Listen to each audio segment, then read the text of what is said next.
का, मेरे विचारों का मनुष्य अनुसरण करेंगे, श्रद्धावंतो अनसूयंतो मुच्यन्ते तेति कर्म भी। श्रद्धा और दोष दृष्टि से रहित होकर के जो मनुष्य इसका अनुकरण करेगा वो कर्म बंधन से मुक्त हो जाएगा। और आप जानते हैं कि जहां पर अन्य ऋषियों ने ये घोषणा की है मनुष्य के लिए, अवश्यमेव भोक्तव्यम कृतम कर्म शुभाशुभम, अपने किए हुए शुभ और अशुभ कर्मों को मनुष्य अवश्य ही भोगेगा, वहां पर भगवान घोषणा करते हैं कि नहीं, इस भ्रांति में नहीं पड़ना, तुम्हारे किए हुए शुभ अशुभ कर्म नष्ट हो सकते हैं, कर्म नष्ट हो सकते हैं। भगवान ने कहा जब तुम मेरे बताए हुए मार्ग का अनुसरण, एवे मतम नित्यम अनुतिष्ठन्ति मां, उन संपूर्ण कर्मों से तुम मुक्त हो जाओगे यदि मेरे बताए हुए मार्ग का अवलंबन लोगे तो। और यदि मेरे बताए हुए मार्ग का अवलंबन नहीं लोगे फिर तो जैसा तुम करते हो वैसा भरोगे। भगवान से पूछा गया कि क्या अपने द्वारा किए हुए बुरे कर्मों को हम अपने पुण्य कर्मों से नष्ट कर सकते हैं? भगवान ने कहा अवश्य, क्यों नहीं कर सकते? तुम्हारे किए हुए बुरे कर्म तुम्हारे किए हुए हैं ना, तुम्हारे अपने किए हुए हैं, और तुम यदि चाहो तो अपने पुण्य कर्मों से उन बुरे कर्मों को नष्ट करके अपने जीवन को पवित्र बना सकते हो। भगवान ने 7वें अध्याय में निर्देश दिया, एषां तु अंतगतम पापम जनानाम पुण्य कर्मणा, जिन मनुष्यों के पुण्य कर्मों के द्वारा उनके पाप कर्म का अंत हो गया है, एषां तु अंतगतम पापम जनानाम पुण्य कर्मणा, जिसने अपने पुण्य कर्मों से अपने ही पाप कर्मों को नष्ट कर दिया है, अब जिनके जीवन में पाप कर्मों का संस्कार नहीं रहा, ऐसे लोग अनन्य भाव से मेरी शरणागति स्वीकार कर मेरे शरण में आकर के मेरा सुमिरन भजन करते हुए परम पद के अधिकारी हो जाते हैं। हे द्वंद्व मोह निर्मुक्ता भजन्ते मां देहभृता, ये द्वंद्व और मोह से विनिर्मुक्त होकर के अनन्य भाव से मेरी शरणागति स्वीकार करते हैं। ये भगवान का निर्देश है। मेरे कहने का अभिप्राय कि गीता आपको एक ऐसा मार्ग दिखाती है, गीता एक ऐसे पथ पर चलने के लिए आपको प्रेरित करती है जहां पर आप स्वयं के द्वारा स्वयं के उद्धार में सक्षम और समर्थ हो जाते हैं। इसलिए गीता का एक और अमर संदेश है, उद्धरेत आत्मना आत्मानम न आत्मानम अवसाद। हे मनुष्यों, तुम अपने उत्थान और पतन के स्वयं जिम्मेदार हो। तुम ये मत सोचो कि तुम्हारा कोई उद्धार करेगा, नहीं, कोई तुम्हारा उद्धार नहीं कर सकता। लाखों मसीहा, लाखों पैगंबर, लाखों महात्मा, इतना ही नहीं लाखों अवतार एक साथ पृथ्वी पर उतर आने, तब भी किसी एक व्यक्ति का उद्धार नहीं कर सकते। कब तक? जब तक वह व्यक्ति स्वयं अपने उद्धार के लिए तैयार न हो। क्या रहा है? जब तक वह व्यक्ति स्वयं अपने उद्धार के लिए तैयार न हो, कौन उसका उद्धार करेगा? और यदि व्यक्ति अपने उद्धार के लिए तत्पर हो जाए तो दुनिया की कोई शक्ति उसमें व्यवधान उपस्थित नहीं कर सकती, उसका मार्ग नहीं रोक सकती। इसलिए प्रभु का निर्देश है, उद्धरेत आत्मना आत्मानम न आत्मानम अवसादे। हे मनुष्यों, तुम अपने बुद्धि के प्रकाश में अपने आप का उत्थान करो। उद्धरेत आत्मना आत्मानम, आत्मानम आत्मना उद्धरेत, आत्मना में बुद्धि के साथ, क्योंकि तुम्हारे अस्तित्व का, तुम्हारे व्यक्तित्व का, तुम्हारे कर्तृत्व का मूल आधार तुम्हारी बुद्धि है। गीता की बहुत बड़ी देन है दुनिया को। गीता ये बताती है कि बुद्धि ही मनुष्य के अस्तित्व का, मनुष्य के व्यक्तित्व का, मनुष्य के कर्तृत्व का मूल आधार है बुद्धि। थोड़ा विज्ञान की दृष्टि से इसको समझो आप लोग। आपको और आनंद आएगा। सृष्टि क्रम में हमारे यहाँ ये बात समझाई गई है उपनिषदों में, सृष्टि क्रम में, कि जब उस परम चैतन्य घन परमात्मा के प्रकाश में प्रकृति विक्षुब्ध होती है, वो परम चैतन्य घन परमात्मा विज्ञान में कहां से आ गया? आप लोगों ने अल्बर्ट आइंस्टाइन का नाम सुना होगा। वो लिखता है कि सृष्टि के इस सारे दृश्य को देखते हुए मैं बड़े दावे के साथ कह सकता हूं कि यह सृष्टि अंधी प्रकृति का परिणाम नहीं है। इसके पीछे अवश्य ही कोई चेतन सत्ता है, और इसके पीछे जो चेतन सत्ता है वह एक देशीय नहीं है। Because energy is infinite and infinite energy is always govern by infinite consciousness. ये जो प्रकृति दिखाई दे रही ये सीमित नहीं है, असीम है, और इस असीम प्रकृति को कंट्रोल करने वाला, गवर्न करने वाला, शासन करने वाला कोई अनंत चेतन होगा, कोई अनंत चेतन होगा, जिस अनंत चेतन के प्रकाश में ये अनंत प्रकृति जो है ये सुव्यवस्थित रूप से अनंत ब्रह्मांडों के रूप में प्रकट हुई है। आइंस्टाइन की बात। और उसका उत्तराधिकारी ओपेनहाइमर, जिसने सबसे पहले अणु शक्ति का विस्फोट किया अमेरिका के कैलिफोर्निया प्रांत में,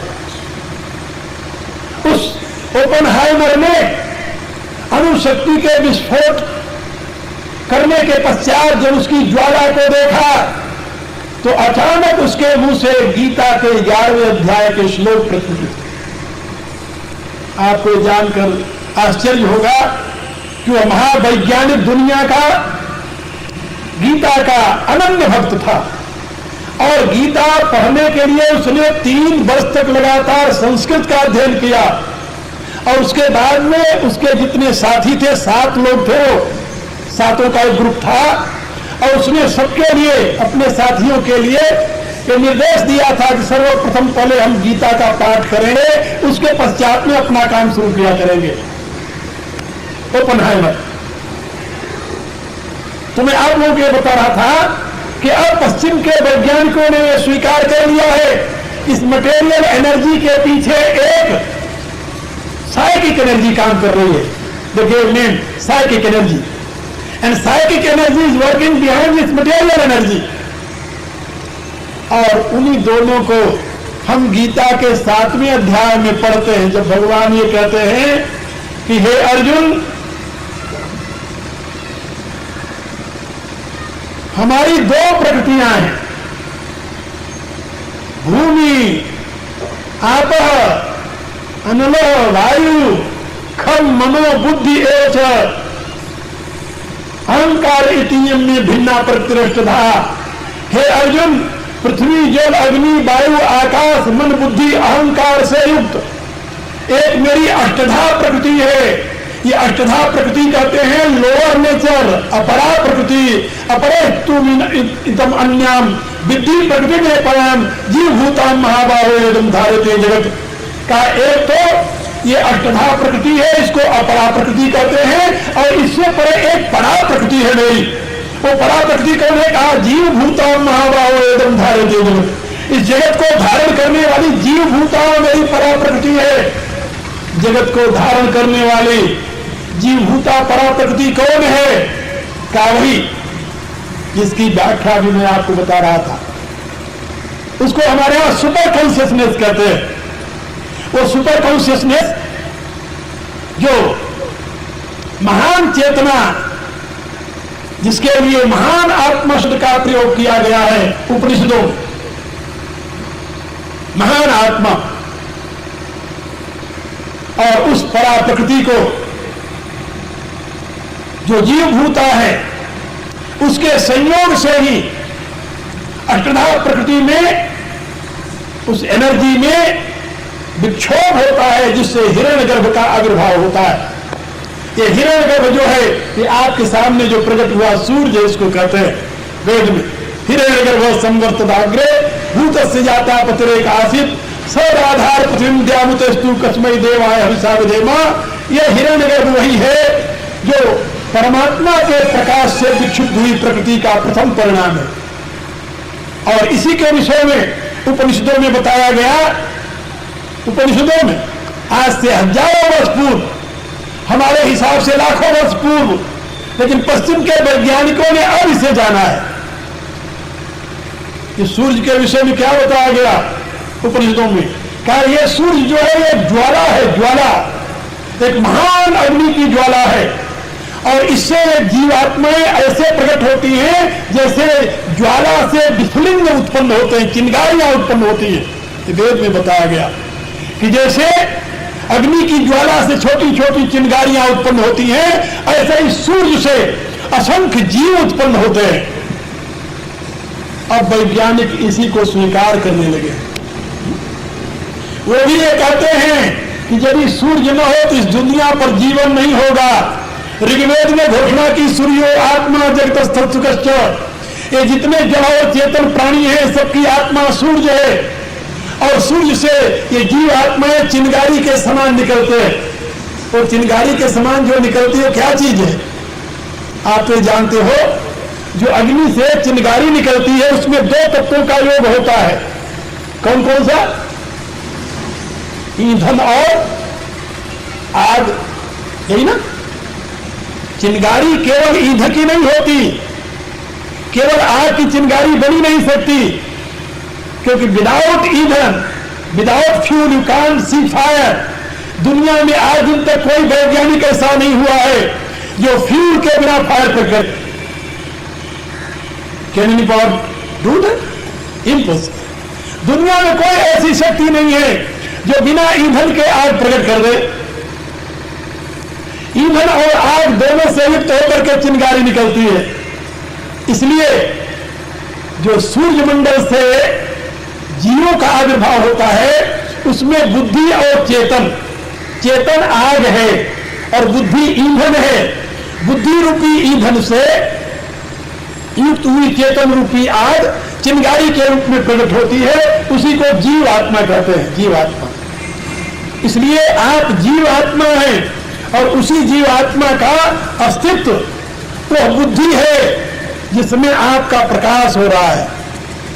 बात सुनिए, बुद्धि ही जीवात्मा का अस्तित्व है, बुद्धि ही जीवात्मा का व्यक्तित्व है। जैसी आपकी बुद्धि होती है वैसे आपका व्यक्तित्व बनता है। आप महान से महान बन सकते हैं, आप नीच से नीच बन सकते हैं।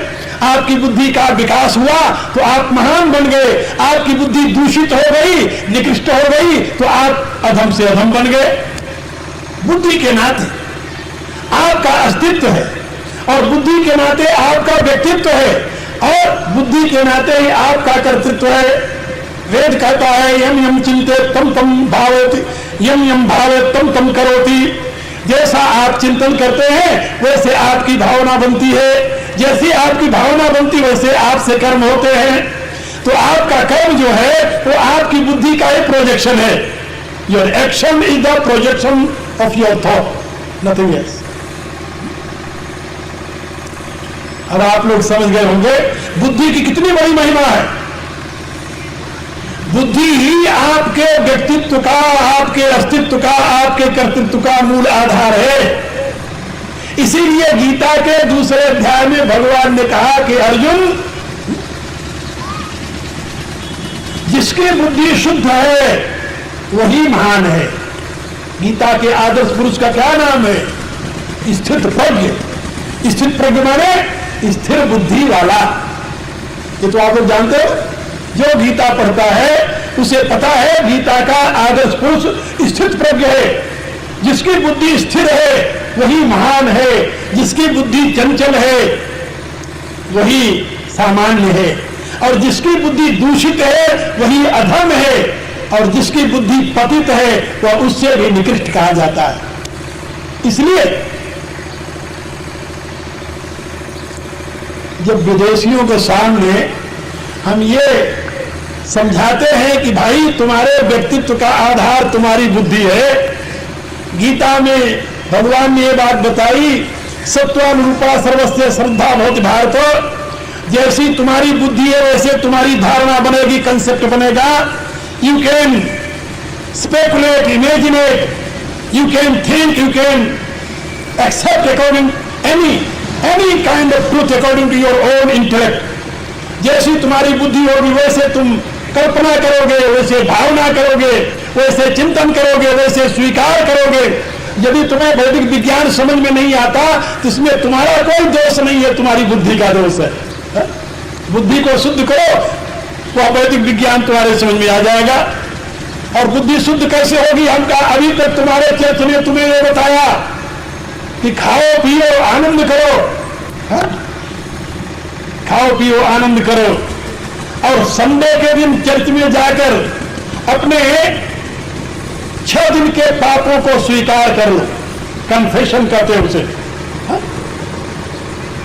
6 दिन के पापों को स्वीकार कर लो, जीसस क्राइस्ट तुम्हें माफ कर देगा।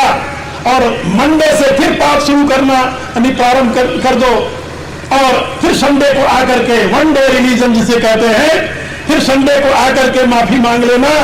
इस प्रकार से तुम्हारे पाप माफ होते रहेंगे। आखिर में जब मरने के बाद तुम कब्र में दफनाए जाओगे, जब जजमेंट डे आएगा, न्याय का दिन आएगा, तब कब्र से तुम निकल करके परमात्मा के सामने जाना और बता देना कि भाई क्राइस्ट मेरा सेवियर है, तो तुम्हें स्वर्ग में भेज देगा। यदि तुम्हें इतने वर्षों तक कब्र में पड़े रहने की पेशेंस जिसे अंग्रेजी में कहते हैं, धैर्य है, कितने वर्षों तक कब्र में पड़ा रहना पड़ेगा पता है? कुछ पता नहीं है। कितने वर्षों तक कब्र में रहना पड़ेगा कुछ पता नहीं। जजमेंट डे कब आएगा कुछ पता नहीं है। That is not decided. जब वो अभी निश्चित ही नहीं है तो लाखों करोड़ों वर्षों तक तुम उस कब्र में पड़े रहोगे, सोए रहोगे, सोते रहोगे, और बाद में जन्नत में जाओगे, स्वर्ग में जाओगे या नहीं जाओगे, ये कौन जानता है। और तब तक जीसस क्राइस्ट तुम्हें पहचान भी पाए कि नहीं पाए, कि तुम्हारा परवाना तो जलकर उसी मिट्टी में मिल जाएगा जो लिख कर देते हैं। आपको भी जानकर आश्चर्य होगा। तो जब आदमी मरता है, कर्म दफनाते हैं, तो ईसाई लोग परवाना लिख कर देते हैं, एक कागज पर लिख करके स्टैंप लगता है कि ये आपका बिलीवर है, और वो उसके साथ दफना दिया जाता है। हम कहा वो कागज तो उसी मिट्टी में मिलकर सड़ जाएगा, तुम्हारे पास रहेगा कि नहीं रहेगा। अब बताओ, यदि तुम्हें इतने वर्षों तक इंतजार करके तब हेवन में जाने की संभावना को पूर्ण करना है तो तुम जानो। लेकिन यदि जल्दी जल्दी नहीं, बल्कि इसी जीवन में, if you want to enjoy heavenly enjoyment to in your present life, come to me, I will guide you, I will give you that divine knowledge. यदि इसी जीवन में तुम्हें स्वर्गीय सुख भोगना है तो मेरे पास आओ, और मरने के बाद कब्र में, कब्र के बाद स्वर्ग में जाना हो तो तुम चर्च में जाओ, तुम्हारी इच्छा है, यू आर फ्री। क्या चाहते हो तुम? आप जरा सोचिए। हमारे यहां गोस्वामी तुलसीदास जी अपनी रामायण में चौपाई लिखी, कहा भाई जो इस रामचरित का अनुकरण करेंगे उनके लिए उनकी प्रतिज्ञा है कि सूर्य दूर लभा सुख करी जग माही, और अंत काल रघुपतिपुर जाही। देवताओं को जो दुर्लभ है उस सुख का भोग तुम इस पृथ्वी पर इसी जीवन में करोगे, और मरने के बाद सीधा यहां से भगवान श्री राम के दिव्य धाम में जाना होगा, जहां जाकर के पुनः लौटने की कल्पना नहीं की जाती। यदि गत्वा न निवर्तन्ते तब धाम परमम मम, परमात्मा के उस परम धाम को तुम प्राप्त कर लो। अब ये तुम्हारे ऊपर निर्भर करता है कि तुम्हारी बुद्धि किस बात को एक्सेप्ट करती है। जैसी बुद्धि होगी वैसा तुम सोचोगे। यदि तुम हमारे विचारानुसार अपनी बुद्धि को बनाओगे तो तुम्हें शुद्ध शाकाहारी जीवन बिताना पड़ेगा, क्योंकि वेद की घोषणा है आहार शुद्ध सत्य शुद्धि, सत्य शुद्ध ध्रुवा स्मृति लंबे सर्वग्रंथि नाम विप्रमोक्ष। यदि तुम्हारा आहार शुद्ध है तो तुम्हारा विचार शुद्ध होगा, बुद्धि शुद्ध होगी, और बुद्धि शुद्ध होगी तो तुम्हारा जीवन शुद्ध हो जाएगा। और यदि तुम्हारा आहार ही शुद्ध नहीं है तो क्या समझते हो? मांस खाकर, मदिरा पी करके तुम्हारी बुद्धि परमात्मा का चिंतन करेगी, असंभव। इसलिए मैं आप लोगों को बता रहा था, भगवान ने गीता में 3 प्रकार के आहारों की भी व्याख्या कर दी। कहा भाई देखो, आहार भी 3 प्रकार के होते हैं, एक सात्विक है, दूसरा राजस है, तीसरा तामस है। सात्विक आहार करने वाले की बुद्धि सात्विक होती है, राजसिक की राजसिक होती है, तामसिक की तामसिक होती है। अब तुम स्वयं निर्णय कर लो कि अपनी बुद्धि को कैसा बनाना है। तुम्हारी बुद्धि ही तुम्हारे अस्तित्व, व्यक्तित्व, कर्तृत्व का मूल आधार है, ये बात निश्चय समझो। इसीलिए भगवान ने गीता के दूसरे अध्याय में बात कही, नास्ति बुद्धि अयुक्तस्य। इसका क्या अभिप्राय कि जो परमात्मा से जुड़े हुए नहीं हैं उनके पास बुद्धि नहीं होती? बुद्धि तो होती है। बुद्धि तो इंडिविजुएशन का मूल आधार है। जैसे अभी मैंने आपको बताया कि सूर्य से जो स्पार्क रूप में अलग हुई है वही बुद्धि है आपकी। इसीलिए सूर्य जो है वो बुद्धि का जनक है। आप लोग जानते हो ना, हम हिंदुओं के लिए एक महामंत्र बताया गया है। महामंत्र तो क्या है? उसको कहते हैं गायत्री मंत्र। हर एक हिंदू को वो गायत्री मंत्र बताया जाता है, और जीवन से लेकर मृत्यु पर्यंत के लिए। और उस गायत्री मंत्र में क्या सिखाया जाता है, क्या समझाया जाता है? सूर्य की उपासना। क्यों सूर्य की उपासना करें हम? इसलिए कि वो तुम्हारी बुद्धि का कारण है, वो तुम्हारा बाप है, इसे समझ लो। वेद ने घोषणा की है, भूमि माता देवहु पिता, ये पृथ्वी तुम्हारी मां है और सूर्य तुम्हारा पिता है, और तुम इसकी संतान हो। सूर्यो आत्मा जगतस्थ सुखस्थ, ये ऋग्वेद की घोषणा है। तो सूर्य जो तुम्हारा पिता है, उस पिता में अपने चित्त को लगाओ और उससे प्रार्थना करो। किसके लिए? धियो यो न प्रचोदयात्। हे परमात्मा, हे सवित्री, हे जगत को उत्पन्न करने वाले प्रकाश स्वरूप प्रभु, हम सबकी बुद्धियों को आप प्रेरित करो, क्योंकि बुद्धियां अब से हैं, अब से ही बुद्धियों का आविर्भाव हुआ है। यदि आप इसको प्रेरित करेंगे तो ये दिव्यता के रास्ते पर चलेंगी, और यदि संसार के विषयों ने इन बुद्धियों को प्रेरित किया तो संसार के रास्ते पर चल पड़ेंगी। इसलिए बुद्धि का प्रेरक वो सूर्य बताया गया। सूर्य की हम आराधना करते हैं बुद्धि की प्रेरणा के लिए। तो बुद्धि ही हमारे जीवन का मूल आधार है, मूल स्रोत है। बुद्धि शुद्ध हुई तो हमारा जीवन विशुद्ध हो जाएगा। जहां पर भगवान ने कहा है नास्ति बुद्धि अयुक्तस्य, वहां पर विशुद्ध बुद्धि की चर्चा की है, स्थिर बुद्धि की चर्चा की है, स्टेबल विजन की चर्चा की है। उसका अभिप्राय बुद्धि है, बुद्धि है, लेकिन विरुद्ध नहीं है।